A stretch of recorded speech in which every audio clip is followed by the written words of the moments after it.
xarit ci ñuy seetaan ci Sénégal TV lëkkaloo ci ak Seneweb ginnaaw bu leen nuyoo dañ leen di wax dal leen jàmm ci seen émission en studio nag soo leen ko déggee mooy émission bi nga xamante ni dañuy fekk si artiste bi dans son univers ci biir studio bi fa nga xam ni fa point laboratoire bi ñuy toggee di defar di yàq di génnee ñu am ak moom waxtaan bu yaatu.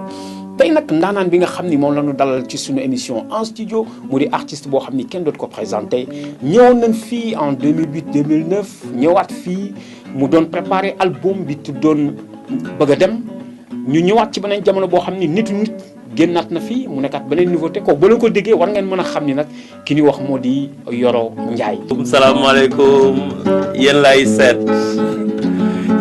seet saa su ne yéen laay seet yéen laay seet su ma leen gisee dootuma weet yéen laay seet sëñ Bara yow mi. Yoro Ndiaye nag génn waat beneen album tegaat ko ci marché bi mu di l'album Lamisso loolu lépp nag din si waxtaan ak moom ci ay jaar-jaaram lu indi différence wu album yooyu yëpp lan moo ko influencé promotion wu album yi thème yi way ak lépp loo xam ne mi ngi ci kanamam loolu dinañ ci waxtaan ak Yoro Ndiaye ci seen biir émission en studio comme ni ma koy tàmm waxee rek ka nekk ci yoon wa moo neex a yóbbaale ci képp kuy wàcc yoon doo teel ci dëkk kon nag Yoro Ndiaye bismillah ñu ngi lay dalal ci émission en studio. waaw Bara maa ngi lay nuyu di le remercier ci déplacement bi nga xamante ni déplacé wu nga ko ñëw vraiment seet si ma di nuyu internautes yi fépp fu waay nekk man di ñu seetaan donc maa ngi nuyu ñëpp waaye.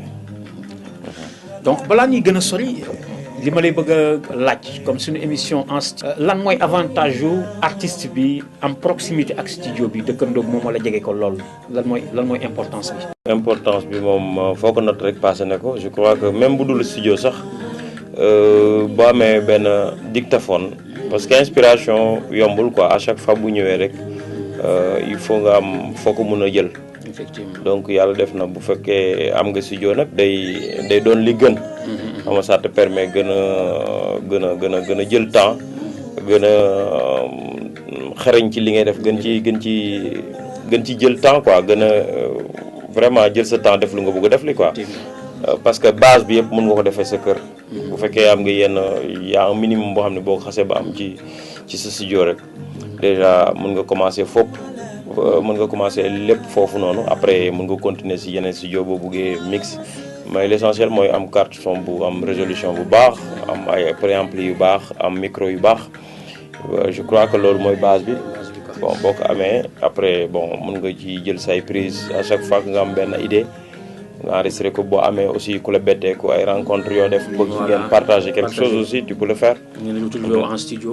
waaw ay partition voilà je trouve que c'est important quoi. mu mel ni inspiration tamit day dab nit. maanaam tey ji yow mun na lay arrivé nga tëdd ba 3 heures wala 4 heures am benn xalaat boo am nga dugg ci studio bi dugal ko. yooyu day am souvent ça arrive de temps en temps aussi mën nga di dugal ay même par rapport ak ay prise de voix.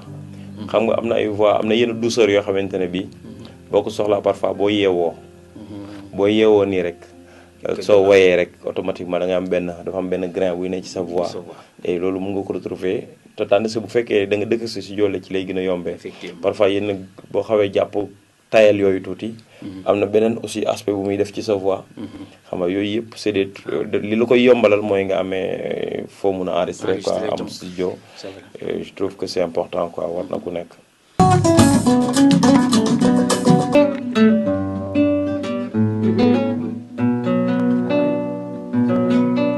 je trouve que bii moom quand même parce que mine de rien toog nañ 5 ans yoo xam ne defuñu album. voilà donc ci 5 ans yooyu il s'est passé plein de trucs.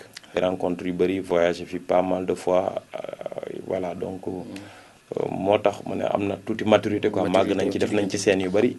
voilà donc bii mën naa ko teg tuddee album maturité quoi. maturité donc groupe bi dafa doon tourner ci diggante bi. waaw gis nañ ni tamit yow doo yàkkamti say album. gis nañ ñoo xam peut-être chaque année ñu génne benn album di nga gis ku génne ñaari album sax ci at mais Yoro day jël temps pour liggéey génnewaat beneen album lan mooy motiver loolu. waaw mais en fait man du dara quoi c'est-à-dire lu nekk dafa am période quoi mënoon naa presque 6 mois ma def mi ngi dépendre ci inspiration bi ma am rek. ça veut dire que ça ne pas dire que dama toog lu yàgg tax na damay def album bu gën boo xam ne bii moo gën a gàtt quoi. mi ngi tolloog ci ku nekk ak sa plan de carrière rek ni ngay liggéeyee. parce que ñun ay artistes su scène lañ. umpli woon ñun chaque semaine dañuy jouer quelque part. donc ñu ngi joué album bi mi ngi def bi ñu jotoon génn mi ngi def bonhomme de chemin léegi nit yi ñu ngi koy apprécier et puis ñu ngi joué quoi. ñu ngi joué donc je voyais pas pourquoi ñuy précipité di génnewaat benn album que alors que nit ñi ñu ngi doon consommer. encore xam nga ñu ngi ko doon consommer et puis voilà quoi jarul woon jarul yàkkamti quoi dara jarul lu fi jot rek après yomb quoi te et puis il fallait nga réaliser plein de trucs ci diggante bi aussi am na ci yoo xamante ne bi boo démarré da ngi ay fakastalu lay doon ay njuumte yoo xamante ne bi ci environnement bi nga nekk il faut nga defar ko jubbanti teg créer vraiment univers boo xamante ne bi di nga ci mën a génne sa album mu lépp jaar yoon quoi même bu parfait wul aussi dina xaw a tane li nga xamante ne bi jéggi woon nga ko quoi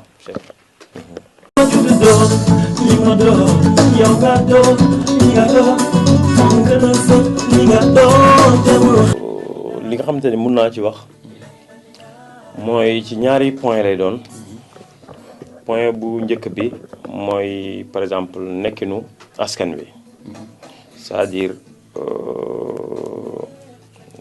ñàkk civisme bu nga xamante ne bii nemmeeku naa ko ci dëkk bi ci nit ñi xamante ne bii ñoom moom la nit ñi di doxale maanaam yëfu maata yi bi nga xamante ne bi moom moo nekk ci dëkk bi su ma sañoon loolu mën nañoo jublu ci benn xeex boo xamante ne bi dina ko wàññi quoi parce que ab dëkk bu nit ñi yarawul lu neex waaye def day xaw a day naqaree diriger quoi xam nga beneen fànn bi may wax mooy côté culture nga xam ne moom ci laa nekk di yëngatu mooy xanaa rek di ñaan man bu ma amoon nekkoon ministre de la culture wala dinaa fexe def le tout pour ñu gaaw indi société de gestion bu bees bi ñuy wax waaw pour que waaw pour que vraiment mu mun a ñu soulager ci affaire yu bëri jéem a defar taxaw ci statut artistes yi vraiment à ce que pour ñu mun a retrouver seen bopp ci société dund bu normal mën a di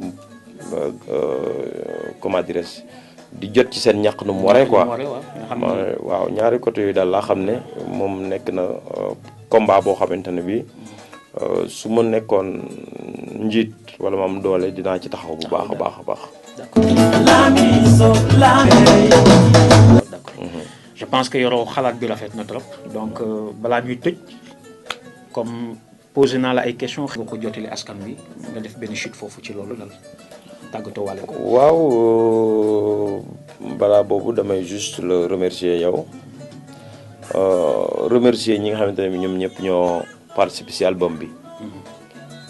album bi nag vraiment album la boo xamante ne bi am na liggéey am na jàppale. wax dëgg yàlla am liggéey nañ ci bu baax am na ci jàppale maa ngi ciy gërëm Jean-Philippe Riquel bu ci def. joué na ci 2 titres. ah bon Riquel. waaw c'est bien ça. maa ngi ciy gërëm Mao Otoyek nga xamante ne bi moom aussi jàpp na ci réalisation bi. bon guitariste effectivement. waaw Baye aussi def réalisé te ci ñaari titres. di Baba Maal maa ngi ko ciy gërëm parce que moom laa defandoo titre jàmm bi. donc maa ngi ko ciy gërëm mu ñëw ak oyofam ak mbaaxam. ak vraiment nekk nit ku humble ñëw. fekk si ma fii ñëw sans problème quoi. maa ngi koy remercier ak suma musiciens yi nga xamante ne mooy accompagner maa ngi leen ci remercier bu baax. di leen vraiment digal album bi ñu déglu ko. parce que c'est pas parce que sama album la quoi mais quand même mën nañ ci jariñu bu baax quoi. parce que am na ay messages am na ay sonorités yoo xamante ne bii mën na orienté bu fekkee mélomane nga bu fekkee musicien aussi mën na la ubbil ay bunt mën nga ci xool xam nga ba gis ci sa bopp aussi quoi donc voilà quoi. c'est bien waaw di la gërëm.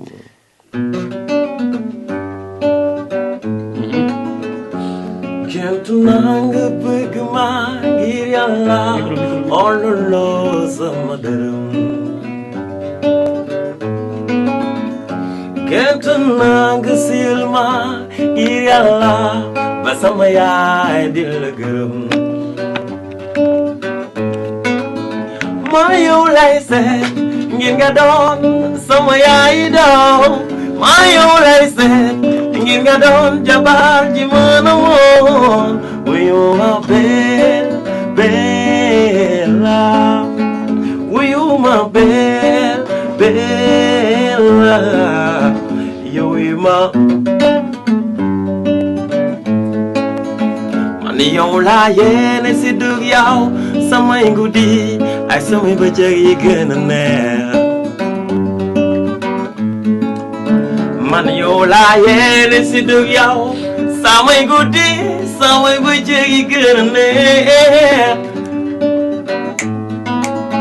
man yow lay seet ngir nga doon sama yaay doom man yow lay seet ngir nga doon jabar ji mën a woo wuyu ma Bella wuyu ma Bella